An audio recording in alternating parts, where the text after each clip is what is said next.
অন্তর্বর্তী সরকারের প্রধান উপদেষ্টা ডক্টর মোহাম্মদ ইউনূস তার পদে থাকার বিষয়টি পুনর্বিবেচনা করতে চান বলে জানিয়েছেন জাতীয় নাগরিক পার্টি এনসিপি। কাজ করার পরিবেশ না থাকলে এমন সিদ্ধান্ত নিতে পারেন তিনি। জাতীয় নাগরিক পার্টি এনসিপির আহ্বায়ক নাহিদ ইসলাম বৃহস্পতিবার সন্ধ্যায় প্রধান উপদেষ্টার সঙ্গে দেখা করার পর এমন বিষয় উল্লেখ করেন তিনি। পরে সেখানে যান তথ্য উপদেষ্টা ও স্থানীয় সরকার উপদেষ্টাও। খালিদ ইবনে মিজানের রিপোর্ট। প্রধান উপদেষ্টা পদত্যাগ করতে চাইছেন এমন বিষয় ছড়িয়ে পড়ে সামাজিক যোগাযোগ মাধ্যমে।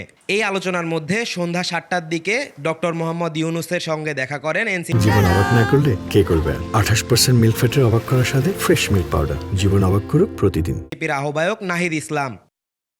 এ সময় প্রধান উপদেষ্টার সঙ্গে নানা বিষয়ে কথা বলেন এনসিপির আহ্বায়ক। চলমান রাজনৈতিক বিভিন্ন ইস্যু নিয়ে প্রধান উপদেষ্টার সঙ্গে আলোচনার বিষয়টি নাহিদ ইসলাম ও তার দলের পক্ষ থেকে নিশ্চিত করা হয়। এ সময় তার সঙ্গে উপস্থিত ছিলেন এনসিপির মুখ্য সমন্বয়ক নাসির উদ্দিন পাটোয়ারি। এনসিপির দায়িত্বশীলরা জানান, প্রফেসর ইউনূস পদে থাকার বিষয়টি পুনর্বিবেচনার কথা উল্লেখ করেছেন। কাজ করার পরিবেশ না থাকলে এমন বিষয় বিবেচনার কথা বলেন প্রধান উপদেষ্টা। বিষয়টি নিশ্চিত করে এনসিপি। এরপরই যমুনায় যান ছাত্র সমন্বয়ক থেকে হওয়া দুই উপদেষ্টা।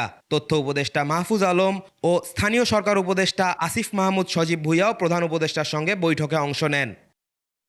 এ বৈঠকের বিষয়টি প্রধান উপদেষ্টার দপ্তর থেকে নিশ্চিত করে জানানো হয়, সেখানে বর্তমান পরিস্থিতি নিয়ে আলোচনা হয়েছে।